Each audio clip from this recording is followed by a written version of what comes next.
بسم اللہ الرحمن الرحیم۔ السلام علیکم ناظرین، میں ہوں ڈاکٹر علی اور آپ دیکھ رہے ہیں میرا فیس بک اور یوٹیوب چینل۔ ناظرین، بہت بڑی اور خوفناک جنگ ایک بار پھر مشرق وسطیٰ میں شروع ہو گئی ہے۔ کیا یہ زمانہ آخر کی اس جنگ کا آغاز ہے جو کہ احادیث مبارکہ کے اندر موجود ہے؟ ناظرین، امریکہ کی جانب سے بموں کی بارش کر دی گئی ہے شام میں، اور اس کے بعد کیا سیناریو بننے والا ہے، کیوں یہ اٹیک کیا گیا، بہت بڑی تعداد میں ہلاکتیں ہوئی ہیں، اس کی تازہ ترین تفصیلات آپ کے ساتھ شیئر کریں گے۔ ایران کے لیے بھی خطرے کی گھنٹیاں بج گئی ہیں، اور ناظرین دوسری جانب پاکستان کا غزہ کے اندر قدم رکھنے کا فیصلہ، امریکی جو وزیر خارجہ مارکو روبیو کے نئے بیان نے ہلچل مچا دی، اس کی بھی تازہ ترین اپڈیٹس آپ کے ساتھ ہم شیئر کریں گے۔ ویڈیو کی تفصیل میں جانے سے پہلے اگر آپ نے ہمارے اس چینل کو سبسکرائب نہیں کیا ہوا تو آپ سے گزارش ہے کائنڈلی اس کو سبسکرائب کر لیں اور بیل آئیکن کو ضرور دبا دیں تاکہ ہماری آنے والی ویڈیو سب سے پہلے آپ تک پہنچ سکے۔ ناظرین، ہم آپ کے شکر گزار ہیں جو آپ ہمارے ویلاگز کو دیکھنے کے لیے وقت نکالتے ہیں اور کمنٹ سیکشن میں اپنی محبتوں کا اظہار بھی کرتے ہیں۔ ناظرین، اس وقت دو تین بڑی اہم ترین ڈیولپمنٹس ہیں۔ سب سے بڑی اور اہم خبر یہ ہے کہ امریکہ نے جو ہے وہ شام کے اوپر ایک بہت بڑا حملہ کیا ہے۔ امریکہ کی جانب سے کہا گیا جی کہ یہ جو حملہ ہے یہ بیسیکلی پچھلے کچھ دنوں میں جو امریکہ کے اہلکار وہاں پہ جو شام کے اندر موجود ہے وہاں پہ ان کے اوپر ہونے والے حملے کے جواب میں کیا گیا، اور شام کی جو حکومت ہے اس کو انفارم کر کے کیا گیا کہ شام جو ہے اس کے اوپر یہ حملہ کرنے جا رہے ہیں، اور یہ حملہ داعش کے ٹھکانوں پر کیا گیا ہے۔ متعدد ٹھکانے ہیں ان کے اوپر ناظرین 70 سٹرائکس کی گئی ہیں، 70 حملے ہوئے ہیں، اور بتایا جا رہا ہے کہ بہت بڑی تعداد میں بمبارمنٹ ہوئی ہے۔ ناظرین، سوال یہ پیدا ہوتا ہے کہ امریکہ کی جانب سے کیے جانے والے دعوے میں حقیقت اور افسانہ کیا ہے؟ تو جب بھی کہیں پر امریکہ نے کوئی اٹیک کرنا ہوتا ہے، کہیں پر کارروائی انجام دینی ہوتی ہے، تو اس سے پہلے جو ہے کوئی نہ کوئی وہاں پہ ماحول اس طرح کا ضرور بنتا ہے۔ اب جس طرح کی سچویشن شام کے اندر بنی ہوئی ہے ناظرین، شام کے اندر اس وقت جولانی کی حکومت ہے اور وہ پرو امریکہ پرو اسرائیل گورنمنٹ ہے۔ ابھی تک آپ کو پتا ہے کہ اقوام متحدہ کے فیصلے کے بعد بھی کہ جو علاقے شام کے انہوں نے کیپچر کیے ہیں وہ غیر قانونی طور پہ، یہاں تک کہ گولان کی پہاڑیاں جو ہیں وہ بھی، لیکن ناظرین ابھی تک جو شام کے بشار الاسد کی حکومت کو ختم کرنے کے بعد جب جولانی یہاں پہ آیا تو اسرائیل نے ان علاقوں کے اوپر قبضہ کیا تھا، وہ علاقے ابھی سٹل جو ہے وہ اسرائیل کے قبضے میں ہیں۔ اب ناظرین خطے کے اندر جو ایران ہے وہ ایک بہت بڑا کھلاڑی ہے، اور ایران نے اپنے آپ کو حالیہ دنوں میں بہت زیادہ مضبوط بھی کیا ہے، اور ایران جو ہے وہ ناظرین پاکستان کے ساتھ جو سعودی عرب طرز کا معاہدہ کرنے کے حوالے سے بھی واضح طور پہ اعلان کر چکا ہے۔ انہوں نے کہا جی کہ ہم چاہیں گے کہ پاکستان کو چاہے بلینک چیک دے دیں لیکن ہم جو ہے یہ اہم اور بڑا معاہدہ پاکستان کے ساتھ کریں۔ اب ناظرین ابھی جو ریسنٹلی ایک رپورٹ امریکن جو تھنک ٹینکس ہیں انہوں نے دی ہے، اور جو مغربی نیوز پیپرز ہیں وہ یہ کہہ رہے ہیں کہ ایران کے پاس اتنی کیپیبلٹی موجود ہے، اتنے اس نے اپنے جو ہتھیاروں کے سٹور ہیں ان کو دوبارہ سے بھر لیا ہے کہ روزانہ وہ 2000 میزائل جو ہے وہ مار سکتا ہے۔ اب ناظرین اصل گیم یہ ہے کہ شام کے اندر امریکہ کے پہلے بھی فوجی اڈے موجود ہیں لیکن اتنے بڑے لیول کے فوجی اڈے نہیں ہیں۔ عراق کے اندر مشرق وسطیٰ کا سب سے بڑا آپ یوں سمجھ لیجیے کہ فوجی اڈا ان کا موجود ہے، قطر کے اندر جس طرح سے بڑا اڈا فوجی اڈا موجود ہے، اسی طرح سے اب شام کے اندر ایک بہت بڑا اور باقاعدہ فوجی اڈا جو ہے وہ امریکہ جو ہے بنانے جا رہا ہے، اور کس کے لیے؟ یہ اسرائیل کی حفاظت کے لیے، تاکہ جو ایران کی جانب سے حملہ آئے تو امریکہ کا یہاں پہ تمام دفاعی نظام موجود ہو جو کہ ان کے میزائلوں کو وہاں پر پہنچنے سے روکے۔ اب ناظرین جو شام ہے یوں سمجھ لیجئے کہ وہ دن بدن قبضے میں آتا جا رہا ہے۔ اب مکمل طور پہ شام کے اوپر قبضہ اور غلبہ ہو جائے گا، اور یہیں پر زمانہ آخر میں جو احادیث مبارکہ کے اندر ہے جنگ چھڑنے، اور اس جنگ کے اندر جو ہے وہ بے تحاشا خون ریزی ہونے کے حوالے سے پریڈکشنز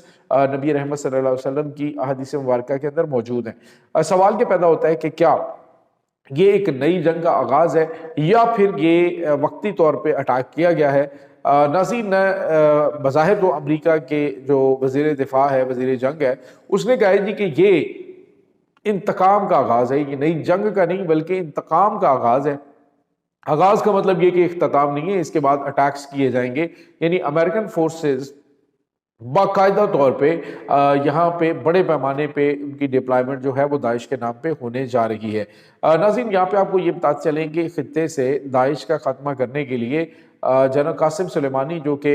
ایران سے تعلق رکھنے میں، انہوں نے بڑا اہم کردار ادا کیا ہے اور بڑی بہترین حکمت عملی کے تحت جو گروپس ہیں ان کو انہوں نے موو کیا اور جو اپنی پراکسیز ہیں ان کو بڑا زبردست استعمال کر کے داعش کا یہاں سے خاتمہ کیا تھا۔ لیکن ابھی دوبارہ سے داعش کا سر اٹھانا یہ اس طرف اشارہ کر رہا ہے کہ ڈوریاں کہیں سے ہل رہی ہیں، کون ان کو سپورٹ کر رہا ہے، کس طرح سے کر رہا ہے، تاکہ شام کے اندر جو ہے وہ دوبارہ سے امریکی جو امریکہ کی جو پرو گورنمنٹ ہے اس کے اندر امریکہ کو قدم رکھوائے جائیں۔ دوسری جانب ناظرین، ایک اور بڑی اور اہم خبر ہے۔ آج جو مارکو روبیو ان کے سیکرٹری اسٹیٹ ہیں، وزیر خارجہ ہیں، انہوں نے ایک سٹیٹمنٹ دی ہے پاکستان کے غزہ میں فوج بھیجنے کے حوالے سے۔ بظاہر ناظرین آپ کو پتہ ہے کہ پاکستان کے اندر بہت سارے لوگ اس حوالے سے تحفظات کا اظہار کریں جی پاکستانی فوج وہاں پہ فلسطین میں کارروائیاں کرنے جا رہی ہے، انٹرنیشنل فورسز کے ساتھ مل کے جو حماس ہے اس کو غیر مسلح کریں گے اور ان کو پکڑیں گے۔ لیکن پاکستان کے جو نائب وزیر اعظم ہیں اسحاق ڈار صاحب، انہوں نے چند دن پہلے ایک پریس کانفرنس کے اندر بھی بتایا تھا کہ پاکستان نے ابھی فیصلہ نہیں کیا۔ پاکستان کے جب تک تحفظات دور نہیں ہوں گے، جب تک پاکستان کے یہ تحفظات دور نہیں ہوں گے کہ پاکستان نے کس ڈومین کے اندر کام کرنا ہے، پاکستان وہاں پہ امن و امان قائم رکھنے کے لیے جائے گا۔ لیکن اگر کہا جائے کہ وہاں پہ پاکستان مسلح کارروائیاں کرے اور حماس کے خلاف کارروائی کرے یا حماس کو گرفتار کرے، تو ایسا پاکستان کی فورسز نہیں کریں گی۔ اسی بات کی تصدیق جو ہے وہ مارکو روبیو کے اس بیان کے اندر بھی ہوئی ہے، جس میں انہوں نے کہا جی کہ انٹرنیشنل جو بارڈر انٹرنیشنل فورسز ہیں جن کو غزہ میں قدم رکھنا ہے، تو ان کے تحفظات دور کرنے کی ہم کوشش کریں گے اور اس حوالے سے بات چیت چل رہی ہے۔ لیکن ان کا شکریہ کہ انہوں نے فوج بھیجنے پر غور کرنے کے لیے کہا ہے۔ تو ناظرین، پاکستان نے وہ فیصلہ نہیں کیا کہ جی ابھی پاکستان جو ہے وہ فوراً اپنی فوج بھیجنے جا رہا ہے۔ ابھی ریسنٹلی ناظرین پاکستان کے جو آرمی چیف ہے ان کی ملاقات بھی ہونے جا رہی ہے امریکی صدر ڈونلڈ ٹرمپ سے، لیکن دفتر جو پاکستان کی حکومت ہے اس کی جانب سے باقاعدہ طور پر اس ملاقات کے حوالے سے کچھ بھی نہیں کہا گیا کہ یہ کب ہونے جا رہی ہے، لیکن بتایا جا رہا ہے کہ اگلے ہفتے یہ ملاقات ہونے والی ہے اور اس ملاقات کا ایجنڈا بھی یہی ہے۔ لیکن ناظرین، پاکستان نے واضح طور پہ اپنا موقف اختیار کیا ہے کہ غزہ کے اندر فوج بھیجنے کی تقریباً 38,000 کے قریب ٹروپس پاکستان وہاں پہ بھیج سکتا ہے، لیکن پاکستان کی اپنی شرائط ہیں اور ان شرائط کے اکارڈنگ پاکستان اگر اس کے اوپر کوئی بھی کہیں یہ امریکہ کے اس کے علاوہ کوئی شرائط ہیں تو پاکستان جو ہے وہ اپنی فورسز وہاں پہ نہیں اتارے گا۔ تو یہ ناظرین کچھ تازہ ترین اپڈیٹس چل رہی ہیں۔ تو دوسرے لفظوں میں جو سوشل میڈیا کے اوپر ایک ڈرامے بازی کر رہے تھے اور یہ کہہ رہے تھے جی پاکستان نے تو جناب غزہ کا سودا کر دیا ہے، پاکستان وہاں پہ یہ کرنے جا رہا ہے وہ کر رہے ہیں، تو ان کے منہ پہ کرارا تھپڑ اس مارکو روبیو کے بیان سے ضرور پڑا ہے۔ اور الحمدللہ پاکستان کی جو اس وقت ملٹری قیادت ہے، انہوں نے جو فیصلہ کرنا ہے وہ مسلمانوں کے حق میں کرنا۔ آپ اندازہ لگائیے اس وقت بھارت کے ہوش اڑے پڑے۔ آج میں ایک بھارتی کرنل تھا، اس کا انٹرویو دیکھ رہا تھا، اس نے کہا جی کہ بھارت جو ہے اگر حملہ کرتا ہے پاکستان کے اوپر، ایک تجزیہ ایک اینکر نے پوچھا کہ پاکستان اگر بھارت حملہ کرتا ہے تو پاکستان کا ریئیکشن کیا ہوگا، تو اس نے کہا پاکستان نے نیوکلیئر بم مارے گا۔ پاکستان جو ہے اس کے قیادت اس وقت ایک ایسے جنرل کے پاس ہے جو کہ نتائج کو بالکل مد نظر رکھتا ہی نہیں ہے۔ اسے یہ پتا ہے کہ اگر پاکستان کی سلامتی کو خطرہ ہے تو ہم انہیں اٹامک بم مار دیں گے۔ تو یہ ناظرین اس وقت جو ہے وہ پرسیپشن ہے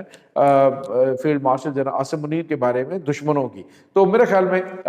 پاکستان کے تمام شہریوں نے اطمینان ہونا چاہیے کہ اگر فورسز پاکستان کی فوج وہاں پہ جاتی ہے تو وہ ان کے لیے بھی باعث تحسین ہوگا اور پاکستان کے لیے بھی۔ یہ ناظرین اس وقت تازہ ترین اپڈیٹس ہیں۔ اس تمام صورتحال کے بارے میں آپ کا کیا کہنا ہے؟ کمنٹ سیکشن میں اپنے خیالات کا اظہار ضرور کیجیے گا۔ انشاءاللہ بہت جلد ملتے ہیں نئی ویڈیو میں، تب تک کے لیے اپنا بہت سارا خیال رکھیے گا۔ اللہ حافظ۔